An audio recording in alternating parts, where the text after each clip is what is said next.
Hey, what's going on, everybody? Today is January 13th. It's Monday. You're watching the Daily AI Show live or listening to us live. Hopefully, if not, you're catching us on the replay, and we appreciate you.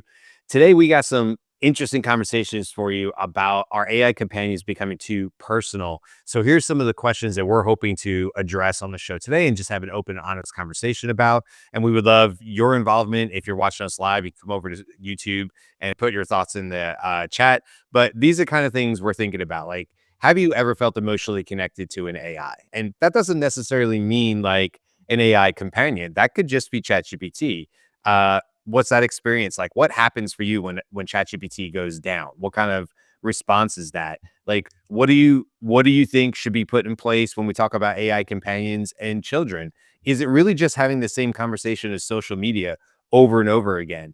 How do you define healthy and unhealthy when it comes to AI and AI companionship? And again, that doesn't necessarily mean the robotics or whatever it was from CES companion, humanoid body sitting in a room. We're just talking about AI and, of course, all the other places. So, really, really interesting starting points for this conversation. I have Beth, Karl, Andy, and I'm Brian. And yeah, let's just dive into this because when you put up the show notes on this, Beth, just this is behind the scenes stuff, guys. But Beth puts together, one of her tasks is put together like the show notes and sort of the starting points. And by the way, I love those questions on there. And when I first saw that, I thought, oh, this is interesting, because I make raise my hand quickly and go, I don't use character AI. I'm not like Andy. I don't have a personal. This is a joke. It's a joke. I'm not Andy. I don't have a Pi or Poe or I can't remember what was her name. What's her name, Andy?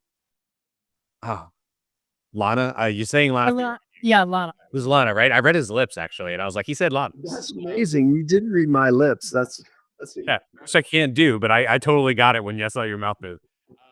So I'm not talking about that. Like, it could really like I could raise my hand really quick and go, that's not me, that's not me. But here's the thing. I'm being honest with myself. I did have an emotional reaction when ChatGPT wasn't available. It was more maybe the business side of it, but I definitely had a knee jerk like it's not there for me.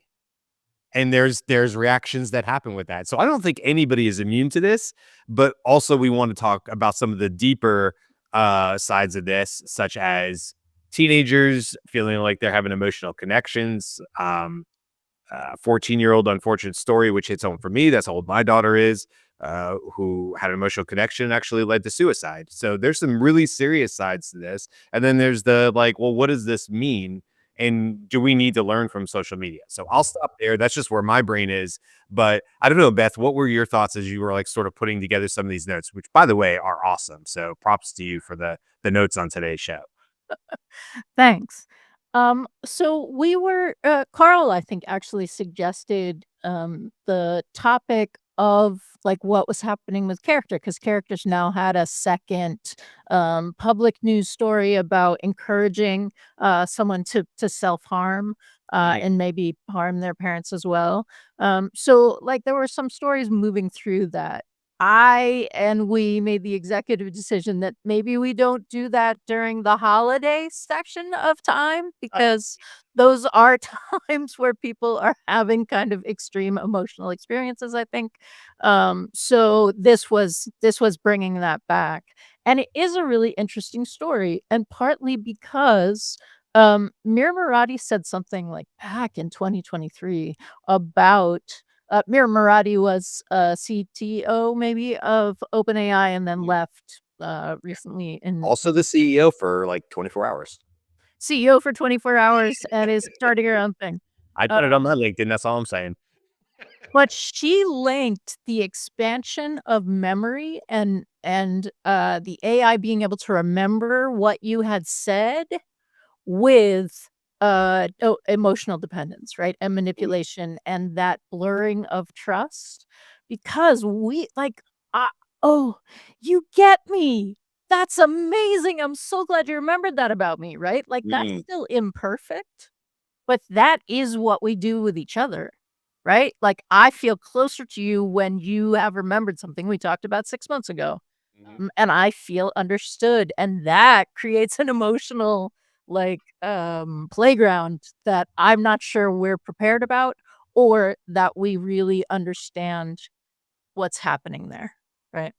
So I have a thought experiment here, which is, but before I give you the thought experiment, let me just say that I too have had a kind of connection, an appreciation for the intellect that is talking to me, and I anthropomorphize that on a. But now the thought experiment is there's this television show called Love Is Blind, and the audience is watching as uh, various couples engage without ever being able to see each other. And over the course of many episodes, they develop a deep enough attachment that they either decide to move forward and meet in person and with the intention of getting married or not. So now imagine that you put an AI behind the screens there so that they can't see and they can't see any of the humans either. But Mhm. the AI is equally adept at developing the relationship that fools one of the humans into believing that that's a real person that they could engage with. Mm.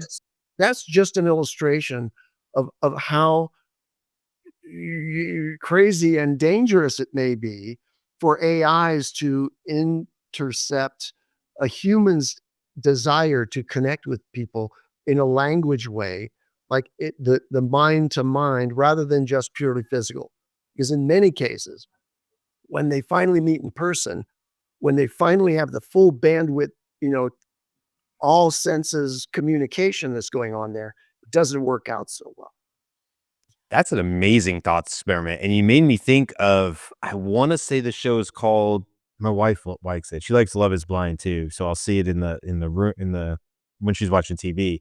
I wanna say it's called The Circle. They're all in like a they give the impression they're all in one big building. The Circle is different. They do know each other. It's not like behind a curtain, but one person is catfishing on purpose, everybody else, and part of the gamemanship of it is to deceive and win, right? Whatever that process is. I don't know. They're always talking from these siloed rooms.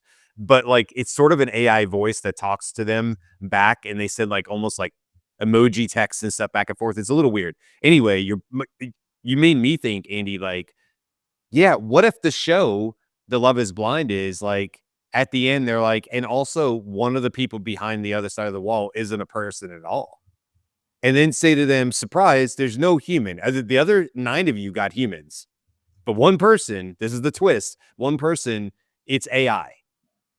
Do you feel less attached or loving now knowing? And by the way, I hope they never do this because this is like manipulative stuff, but I hope they never do this on a show. But the question would be I think you'd feel rejected and abandoned by the thing that you developed an emotional attachment to. yeah, And that's the yeah, that's really what is concerning about the availability of an intelligent interactor that could engage with anybody who doesn't have their guard up about, hey, wait, I can't get emotionally attached to this thing. And there was Brian, I think your thing, they have done it. I do like a friend said, that, "Hey, you're into AI. Look what's happening on my show." I do not watch the show. I could not remember what it was, but everyone was informed, I think, that one of the people mm, was AI. And as you went through the show, you could, like, people had definitely pegged actual people as the AI, yeah, yeah, right? So then you're in that place too, like, "No, no, no, I know you're AI, you're totally AI, no yeah, right. problem."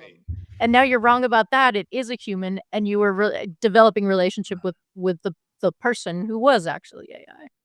And this Quite a was few years ago, there was a phenomenon occurring in Japan that we learned about where young men were developing relationships with it, not yet AI, but very sophisticated interactive program, and just found it much more satisfying to have a fully supportive and engaging partner that was all electronic. And it didn't have any physical representation, as now embodied AI may well. So but we saw at CES, if you saw the videos of the closest thing yet to sort of an anthropomorphized robot that you're supposed to develop a relationship with, or could. It's not very convincing yet. But that will all. This is the worst it'll ever be. It'll get better and The better. old cross the uncanny valley. It will get to a point where it's so convincing that maybe not up close, but you know what you're going to start seeing is yes, this is the worst example. Is the first thing that came to me. Is it cake? But I mean, from like 30 feet out, is that a real person or is that a robot? I definitely think we're seeing that in the near future in our lives, right? Somebody is going to build a humanoid robot that's convincing enough and is fast enough with its AI responses and detailed enough in the facial expressions to probably be convincing from afar. And then, of course, that distance gets shorter and shorter. So I totally believe that will happen. Um, then the question becomes, is this really something new that we're dealing with? But, the character AI, and not to just point at them because again, it could just be a ChatGPT chat that you're having. When memory becomes evolved, which Greg in our comments is talking about, saying it's really all about the memory. How deep does the memory go? That has an effect, obviously, on the communication. But isn't this really the same in a lot of ways as the way we have trouble right now, or the self-harm rates and things are tied to social media, and how depression can be tied to social media, as it also can be tied to people getting healthy, right? So it goes both ways. But even though right now, still in 2025, although Meta's trying not to, right? They just rolled back the thing, but we still assume there's a human on the other side. Catfish or not, playing a role or not, we still assume that's a human on the other end of that digital experience on social media. And that's going to erode. That's going to go away to some cases where there's other options where it could be AI. And then I guess the question just becomes like, yeah, if you are not just teenagers, but obviously anybody with a developing mind, how do you navigate that? Because I think what we've shown pretty conclusively is that, yes, we always point to teenagers and say social media is bad for teenagers. Social media is bad for adults. It's not as if adults cross some threshold and we're all of a sudden able to deal with this. Social media has only really been around for what? In earnest, the last 15 years, if you take away bulletin board systems and early chat threads and things like that. We're talking about 2010. And so now we have this next wave where we've only had 15 years in all of human evolution to figure out how to work with something like social media. And now we're putting something like AI on top of it. And the question becomes, how does anybody adapt to that? How does anybody adapt? And how do you put guidelines, like back to the original questions? Like, what boundaries do you set? How should you define healthy versus unhealthy? Who gets to define that? If you're somebody over in Japan and you feel fulfilled and you're living a productive life and you're giving more to your society than you take, and the only difference between that person and me is that they have a humanoid, or not even just a chat thread that's they consider to be their companion. Do I get to point a finger at that person in Japan and go, "That's unhealthy. Dude, you shouldn't do that." Even though that person may be a really productive part of society and have no intents to self-harm or harm anybody else. They're just living through their life like everybody else. I don't know where to go with, that's where my brain goes with this. And obviously I don't have the answers. We're just talking, but what do you guys think on that stuff? I There's one thing that I think the the impact of emotional dependence and social isolation, right? So to combat, because of advent of social, we form, I think, like, it enables people to form opinions and relationships based on what people post and what people see, right? But I think we've seen it, studies have it, Facebook, Instagram, um, and really any social channel where you're seeing not a real representation of that person, a more so a, whether it's a polished version or a version of that person that you can't really interact with, um like, unless you meet them and engage with them in real life. Now, whether you want to say that a person is, a contributing member of society, I feel, for me though, I don't want a society where I think there was a Bruce Willis movie on this. What was it? I think it's called Surrogates, where essentially all the humans have their own surrogates, and their surrogates would interact with each other, Mm. and the surrogates technically are robots, and they're the more beautified, like, everything is perfect with that surrogate, and all the flaws are gone, everything. And so I'm not particular in I think as humans, we I think we're predetermined to have some sort of draw to other people to Mhm. experience human connection. And obviously, this is not human to human. Maybe some people will perceive it as, but I think the issue is you can program, control how that interaction happens on a regular basis, even if you say, "Hey, random." But I think the joy of being a human is unpredictability. There's no way that, say, the people in my relationships with, the people I work with, the people, my daughter who's 9, my, um, wife or partner who is, her own person, for me to create that, I don't know, for maybe in 10, 20 years, it becomes to where you can create that. I just I'd rather have that unpredictability. It's their own person that you have no control over. And maybe some people love that control, but I think that's where the social isolation is. I don't know how to talk to people, Mm. so I will create my own thing that I can talk to because I programmed it. But again, when you go out into the real world where you have to interact with people, there there is one side where it's like, "Hey, you get to practice," but then there's the other side, I don't know how to do it because the interaction isn't what I've been predetermining. Because interacting, right, it's just different when you interact Yeah. with people in real life, right?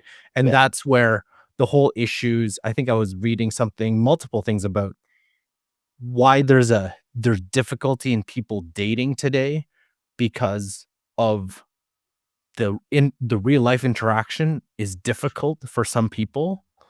I think it's regardless of age, but I think it's harder younger because of social, and you can easily ghost someone whenever you want, but you can't have those hard conversations. It's easier to, "I'm not gonna see you again, not gonna talk to you, you're done," Mm. versus having a face to face, "Hey, this is why this is not working out. Here's the reasons why." And that's important because when you go into difficult situations at work, in other places, you have to build up that dealing with that Right. versus you can't it's just you as you grow, you have to deal with those situations, but I think your growth is stunted if your default reaction would be to, "Oh, I'm just not gonna talk to that person." So Relationship. the final test of whether you're being catfished or not in the real world right now by a human is, can you get face to face with that person, feel and touch them physically, and do they stand up to the model that they represented in the catfishing process? And uh, clearly, AI can never do that.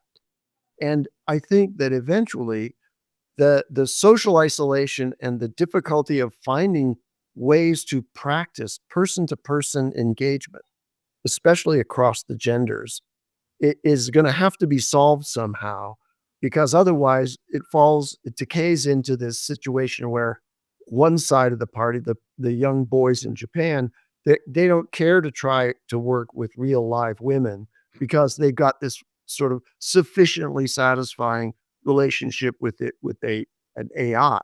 Mm. Well, I think that there is nonetheless a need for a simulation that allows you to practice social engagement with a fairly good high fidelity replication of what a human, you, with a temperature set to the point where they're unpredictable, right, is going to have a conversation with you, and maybe even a face to face video reaction kind of engagement that will give you the practice that's needed.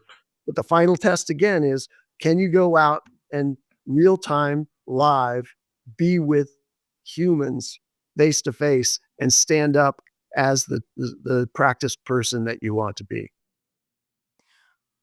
Well, so I think it depends on what kind of practice you're engaging in. It is helpful for me to practice speaking. Yeah. Everyone who watches the show knows it's helpful for me to practice speaking. Practice speaking about a subject that I'm thinking about, but I'm still in my head about, and I'm not in a direct communication back and forth. It is helpful for me to whip up advanced voice mode and say, hey, I want to explain this thing that I have a thought about. Mm. Give me feedback, right? Like, okay, that feedback is helpful. Now I try it again. I can do that really quickly. Like, I can do that in a 5-minute interaction, and I now have that down a little bit more than I did without that. That's different than, "Hey, we're both gonna pretend that you're a complete stranger and I'm at a cocktail party," which I hate. And, like, "Hey, who do you know here?"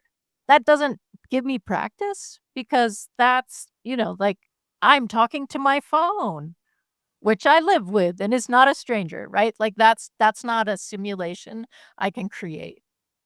I want to push back on that. I think that there is conversational practice possible for the social context, right? And while you're using it mostly for examination of sort of the concept space that you're exploring, uh, if you are a young person in high school and you're wanting to practice, not a pickup line, but the entree to a conversation and then the continuation of that conversation and develop some confidence that you can actually do the repartee.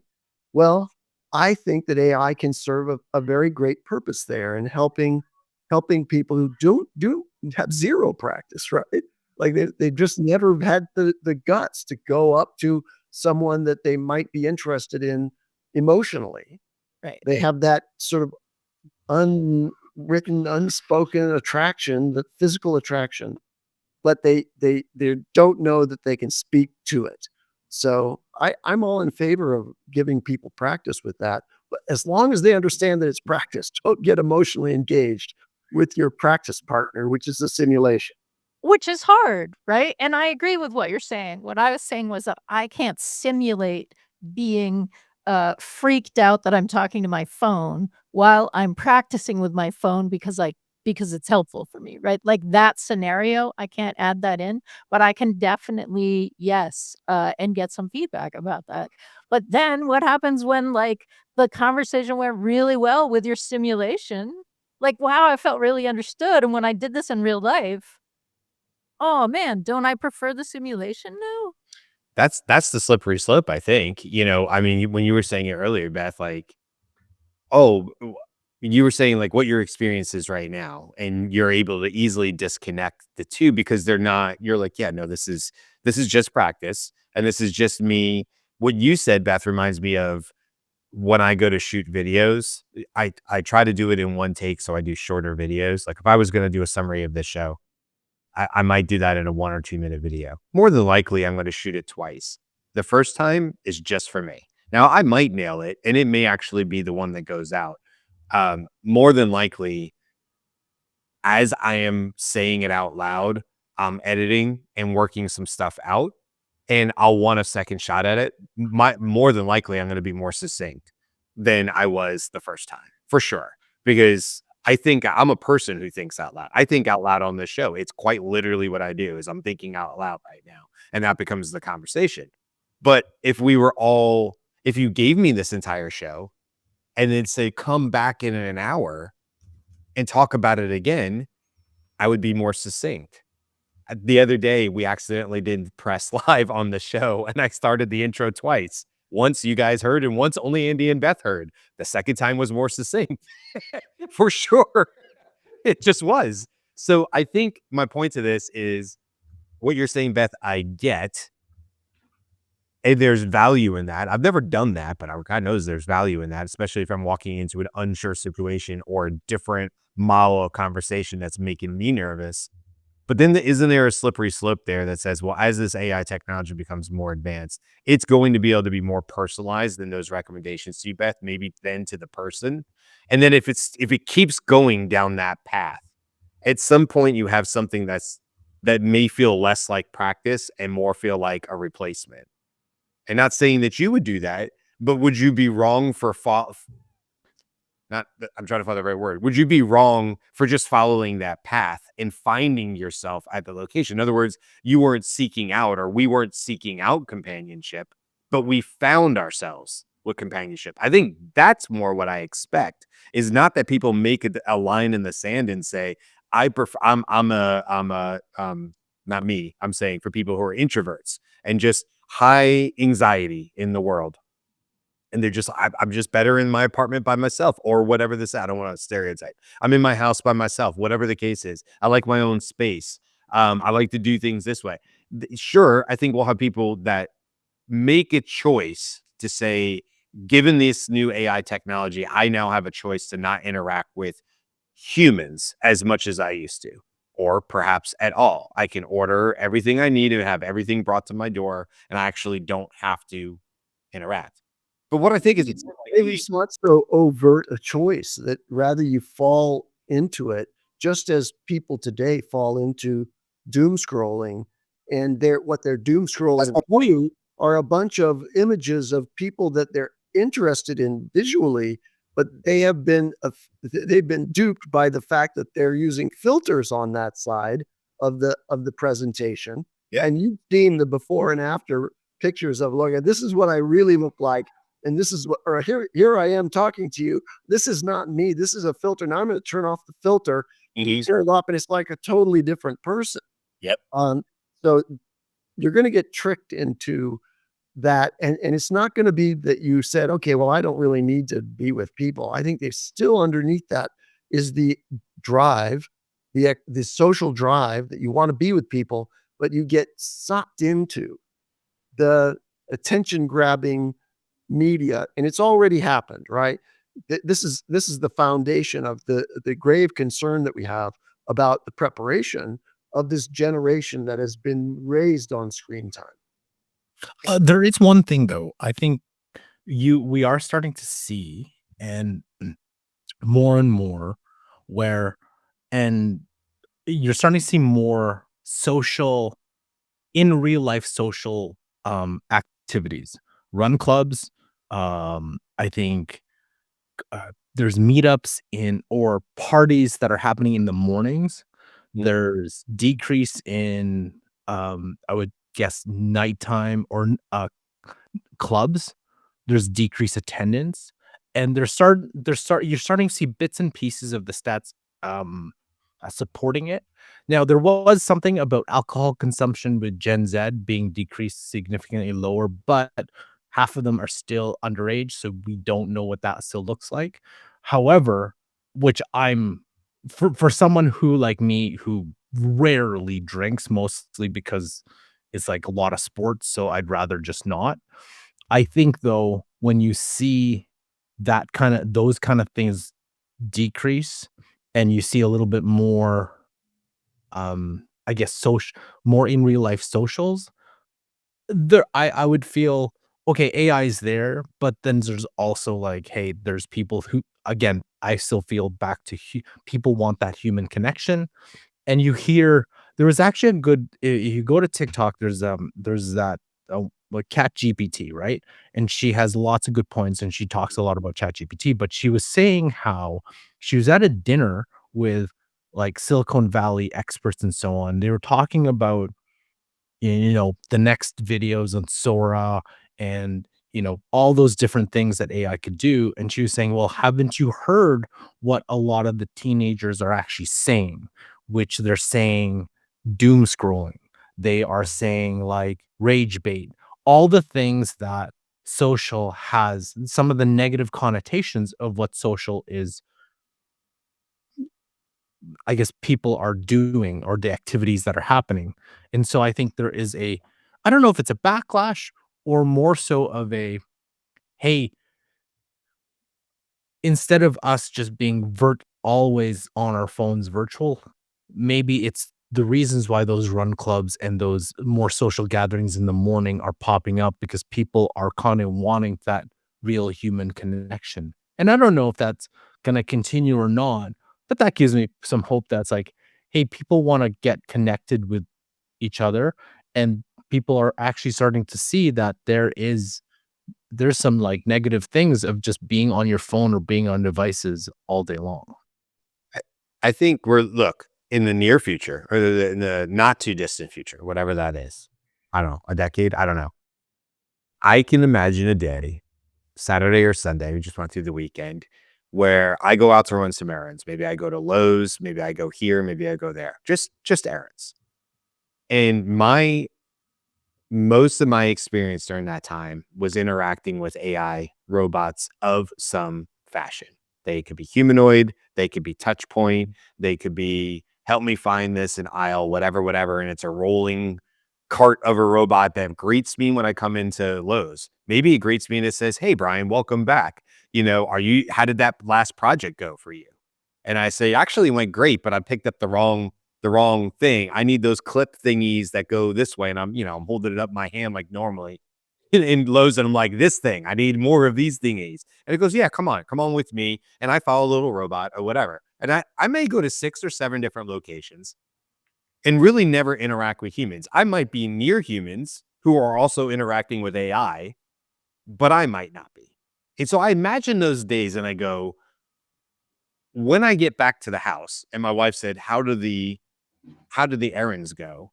I might have actual conversations where I go, it's funny, the Lowe's robot. The Lowe's robot, when you go in there, it cracked this joke, it caught me off guard or whatever. We talked about this, but then it helped me fix this. Then it brought up this other thing that I wasn't even thinking about. I think it might have saved me some money and time. What do you think about that? It suggested this plant or whatever. And then I was over there. And I might tell her about 6 or 7 different conversations I had, and none of them might be with an actual human. None. They may not even have to be humans behind them. It just may be AI at that point. And then what I feel is like, I think, and I imagine myself in this situation, I go, I'm going to be so grateful, to your point, Karl, that I'm back in the house with my wife, and I'm back to having unpredictable conversations, and I'm back to being able to give somebody actual human hug and have that connection and relation with my wife or my family or my friends and whoever that I choose to have in my circle, my inner circle, whatever that may be, my neighbors and stuff like that. I think this is the future. And like I've been saying a lot on this show, I also think this is why, if you were going, now, I'm not giving investing advice. I know nothing about investing. But if I was going to invest money towards the future, it would be towards things like those in-person running events, or companies that put on more 9 a.m. meetups, right? Like people who like companies that do that, maybe from a physical standpoint. It's Karl, like you like to go do physical things. Okay, great. Like I don't know what we're gonna do. We're all gonna meet up. We're gonna play pickleball. Great, whatever. And then also, just the last thought of that is, I keep saying this, but I think this is why live human art is going to have a huge surge in value, because people are going to put a premium on going to a location where something is being created and it's absolutely not AI, because they're 100%. going to do it for the human experience. Sorry, I know. Go ahead. Go ahead. So, just quick, this is one of the reasons that I am bullish on improv. Like, I did improv before AI. I think improv is great, but improv is literally live creation in front of your eyes. You know it's authentic. Mhm. Right? So, like, we didn't rehearse it before, we know the rules in which we're playing, and I think those experiences are going to be more, sought after because it feeds something in us that says this is authentic. And this is a part of that is why I think, the term there's a lot of creators calling AI slop, that because it's so easy to create, right? Easy to use 11 Labs, easy to use HeyGen to just create like AI type content. And because it's so easy, there's going to be abundance of it. But I remember like last year, I remember saying, hey, the more human, whatever you create in real life, even if it's virtual, right? It's still like there has to be some sort of human to human connection and experience. And those are going to be put on a premium because everything else is going to be easy. And it's going to be so much AI around us that I think like it, at the genetic level, we are so driven to still connect with people. Like, yes, there will be some outliers who will be happy to go through their lives connecting with an AI, but I feel they're only doing that because they're having a tough time connecting with real people. But if they had been able to pick AI versus real people, I would I'm still believe that they would pick real people than an AI, but just in their circumstance, they can't connect with, for some whatever reason, real people, situation, environment, whatever that is, the AI is there. But I think for most people, you'd wanna connect with a real person, however that would look like. It's just kind of there's an ingrained nature to us wanting to do that. I I think I really believe that. I think you're right. I just think the only part of that is like it has to be just as easy. It's they can desire the human connection, but it has to be just as easy. I mean, Andy mentioned doom scrolling. Why do people doom scroll? Well, I mean, it's right there. It takes no effort on my part, and it's easier than picking up a book. It's easier than a lot of things. I can immediately get mindless entertainment, whatever that might be through doom scrolling for each individual, whatever the algorithm is bringing my way. And that's quite frankly easier than me doing a lot of things in life, almost everything in life. It's just in the 10 seconds, I'm in, and I can get some sort of pleasure center response to that, you know. And I think to your point, Carl, like, yes, that might be the case. And now I don't think that's for everybody because I think some people actually will, you'll find that people just don't want the human connection and they're just, everybody's different. Yep. But it would have to be the same level as easy, and I think that's the fear, right? Because there's no doubt about it. You're going to be able to ignite the pleasure sentence, the responses in your brain, the dopamine responses faster in your brain through some AI companionship that's gonna reward you in ways of giving you positive affirmations, not gaslighting you. I mean, you're not gonna be playing with an AI companion that's gonna gaslight you. Like, that's not gonna happen. And why would they do that? It's negative towards the person who's using it. So if it's like that pure, like your point, perfectly curated, and it's like a doom scrolling where it's just so easy to be there in seconds. I'm anxious. I want out of this situation. Boom, I'm in a different one with AI. I think that's the fear for me is that it's gonna be so easy that it will default, and it's not that people don't want human connection. It's just that it would be insanely harder to do. There are certain human connections that I want to exit quickly because I'm not getting any juice out of it. For me, a lot of whether it's media or whether it's a person to person interaction, it's a question of am I gaining any information or learning anything from this conversation? And if you can imagine me at a cocktail party, which doesn't happen, but if I went to a cocktail party and I'm mingling and I engage in a conversation and there's, a person on the other side of that who's really good at keeping the conversation going, but there's just no substance to the conversation. Mm. I get tired of that very quickly and I'm trying to find a way to get out of it. The same would be true of a social media feed. I'm going to skip by something that's patently, non-informational and try to get to something that's going to teach me something. So there is a value in AI that is it can be full of information that's personalized to you and teach you something in the process, whether it's practice or whether it's actual knowledge. And so it's very engaging and in a sustaining way. But I don't find myself doom scrolling ChatGPT in the sense that I don't carry on long conversations. I'm in and I get the information I need and I'm out. Yeah. Whereas if you have an AI that's been trained like Pi was to be more uh, focused on making sure that you continue the conversation, like always has the open-ended question that they want you to answer. That can draw you in. And if you attach emotionally to that and are not willing to reject that engagement, then you could get sucked into a fairly useless conversation with Pi. And so, the question becomes as we sort of, come around full circle back to the intros and talking about uh tools like character AI, well, I guess, look, I'll say this honestly. I don't know if my daughter has ever used that. I don't think so based on all our conversations, but I can't say for sure because I've never asked her that actual question. Mm. And I'm sure there's a lot of parents in that scenario, if I'm being honest with you, which is like you have assumptions, but you're not, next to your kids 24/7 and you don't know what they're doing with their friends or maybe one of their friends is into it or whatever. And so, it comes back to it like where are the guardrails? How should we be looking for at this going forward? And look, I think everything we've said is more on the social side of it, but I think a lot of this could be applied to the business side as well.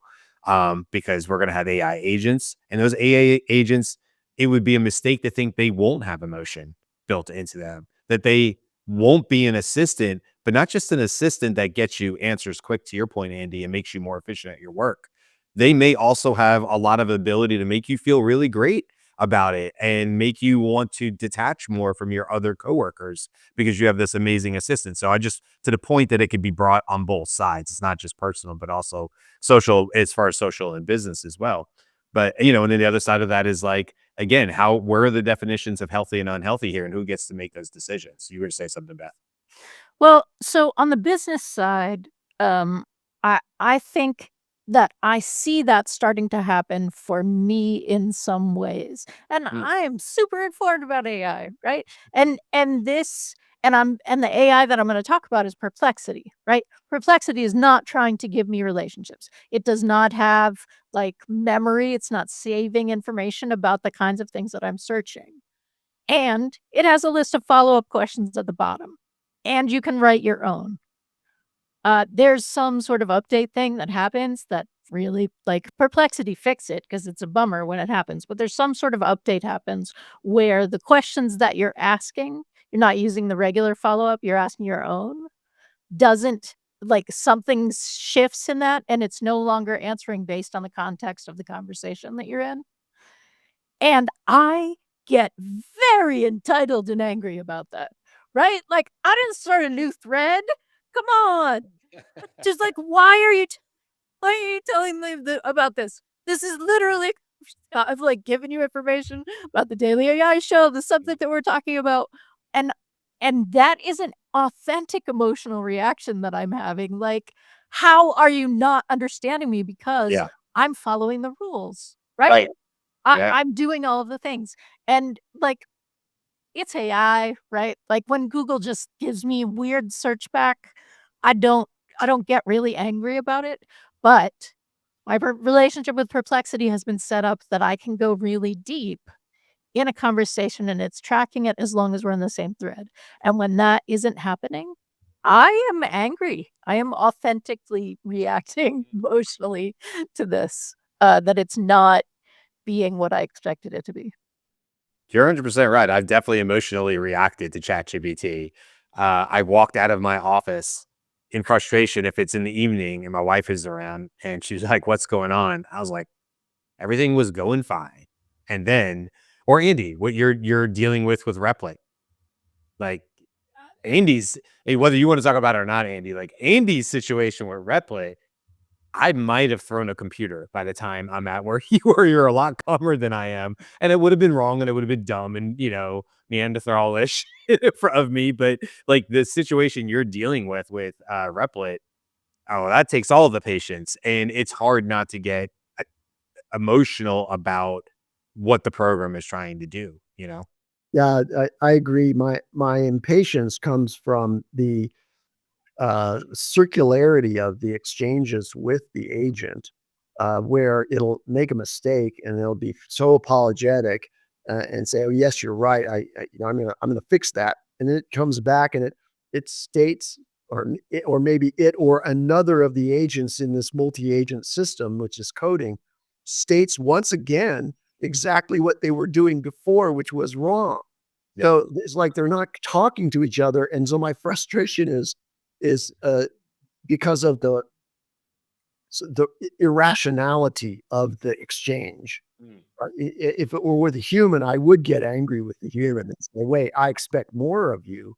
In this case, with the AI, I can't expect more of it, and so it does require a lot of patience and self-regulation to continue, and persistence pays, as Beth pointed out to me the other day, because literally after weeks of trying to get past an enormous tangle that was created by the coding agent in this application I'm working on, eventually, laboriously, tediously, I managed to get back to where I was.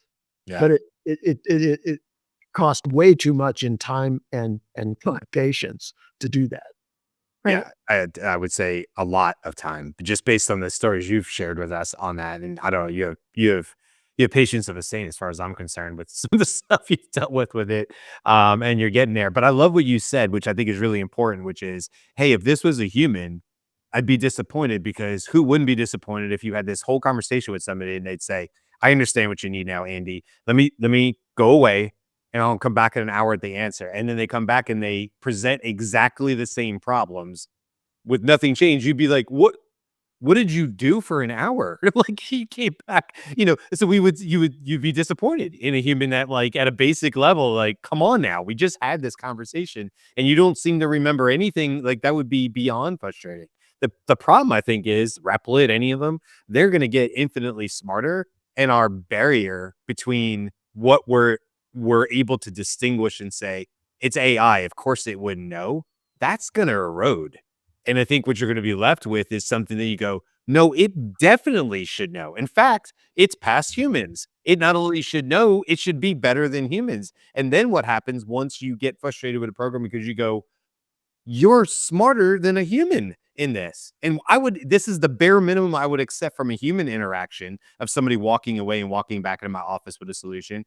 And you're AI. And now I'm really frustrated because you can't seem to produce something at even a human level, as if that was a derogatory statement to say, like, you can't even do this as a human and you're AGI, right? You're smart. I know you to be smarter than that. It's tricky.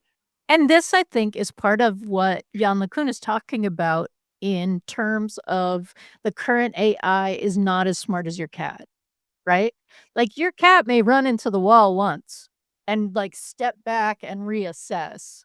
But if there's not something, like, wrong with the cat is not gonna run into the wall twice. Right? Because the cat is actually building context based on the experiences that it's having. And clearly Andy's like multi-agent coding relationship situation was not was not collectively learning what a cat would learn in that situation. Of course, cats don't code, but otherwise, this is a perfect analogy. The last thing I'll say here that I just wanted to bring up is, this is a good overall reminder for everybody, because it's not just AI. Something I say, I probably put a post out about it every 3 to 5 months on LinkedIn, and it's simple. Hey, just a reminder, you're on rented land in LinkedIn. You don't own any of your data. You don't have any say on how this conversation goes. And if LinkedIn, in all its infinite wisdom, wants to flip a switch and kick you off their platform, guess what? They're entitled to do so. You don't have much say, if at all, in this conversation. And this happens all the time. And so my point to that post is to back up your data, right? LinkedIn does have a very easy way to back up your your connections and stuff. So you do have some recourse, but to start over with a brand new profile and then reach out to those people would be very laborious. And people have a panic attack reaction when they think their LinkedIn has not just been banned, or, as they put it, say, as the saying goes, put in LinkedIn jail for a couple of days, because LinkedIn has slapped them a little bit and said, hey, you got to cool off for a couple of days and then we'll let you back in, because that's what they do. And people go, okay, I was put in LinkedIn jail. But I will tell you, as somebody who ran LinkedIn strategy for many years at scale before I moved over to AI, and I still work on LinkedIn strategy, the conversations I've had with either clients or other people this has happened to, where they said, I'm panicking, I've lost everything on LinkedIn, and it appears they'd kicked me off. Okay, that's just a social media account and LinkedIn for business. Just think about what happens when something like a character.ai, the corporations behind it, decide that either you got to pay to play to keep going out of the blue, or they're now threatening you to delete it, or they think you've done something inappropriate by their standards and they're going to delete it. Tell me that the suicide rates don't go through the roof once that starts happening, because people are not just going to panic like their LinkedIn program, their profile went away. They're going to panic like somebody just killed the person there they have an emotional attachment to. And then We're what gonna happens if you can leverage that as the company? Hey, you want to keep having this conversation that, by the way, has been going for months on end? Well, now there's a new pricing tier. Yeah, what is So where does that responsibility lie? And in the US, should, the TikTok ban actually go through, we're going to be living the experiment of that, Sure. right? If, like, in the US, after the 19th, we're not able to get to TikTok. Yeah. Listen, I want to make sure I call out. There's been so many good conversations, not only conversations in the comments that are adjacent to ours in terms of what people are using AI for. People have been talking about, having some insight knowledge into what's already out there that, maybe publicly we don't know. People talking about actually using ChatGPT and it helping them, through different emotional scenarios and things like that, which is amazing. And just a lot of other conversations from Gareth and Gwen and Justin and Jude and CJ and Sheldon and Jen, and I'm sure I'm missing a few more people. Yes, and yeah. Yes, thank you, Gareth, in there. Like I can't, it's so many now I can't even do, which is a great problem to have. But you're appreciated, and I've been reading all of them. And thank you for sharing your stories, because some of them I feel like are personal stories, and I think you're super awesome for wanting to bring that into the conversation for other people to learn from and stuff like that. So you guys are the best. We'll leave it there for today. Great conversation. I am sure we'll come back to this one. But these are the fun ones when it's like, you know, Yeah. scary, yes. It's not that it's fun in that way, but it's a good conversation. And if nothing else, hopefully our us as well as our audience is walking away and just thinking, I may have to think about this a little bit more. Or hello, me, am I slowly sinking into this? And I don't know what's happening to me, but I may just realize one day that I am very much emotionally connected to my AI in whatever scenario that was, even if that was never my intent to be there. Hey, tomorrow we're talking about an idea that came from Jude. Jude. Yep. Jude, you're the best. Jude had this idea about how far can you get, totally different topic. How far can you get on free AI tools? So that's something we're going to talk about tomorrow. If you have a $0 budget, how far can you go with AI? And I think you can go pretty far, but we're going to talk about that tomorrow. Like, where is your strategy? What do you do? So Jude brought that up in the comments, and just to let you know, look, we're looking at the comments all the time. We will be talking about that. Cisco just asked, where's Jimmy? Jimmy will be back this week. Just took a little time away. So I had some tech issues and other things he's working with. But yes, absolutely, Jimmy will be back. Hasn't gone anywhere. Thank you for missing them, though. That's cool of you guys to call that out. So that's it. We'll be back tomorrow with another great one. Wednesday will be the news, and then the rest of the week. Don't forget to go to the dailyai.com. You can sign up for a newsletter. I think it was issue 32, went out yesterday. It was a good one. You missed it, but you can sign up and not miss the next one. So you can sign up for the free newsletter and do that. And of course, you can see everything about our show. Like and subscribe. It helps a ton. And thank you. Thank you to everybody in the comments, because all your comments help us a ton as well in terms of getting out, because you're showing engagement, which is definitely helping us see and reach other new people on the YouTube platform. So you guys are the best. All right. That's it, guys. We will see you tomorrow to talk about free AI tools. Bye.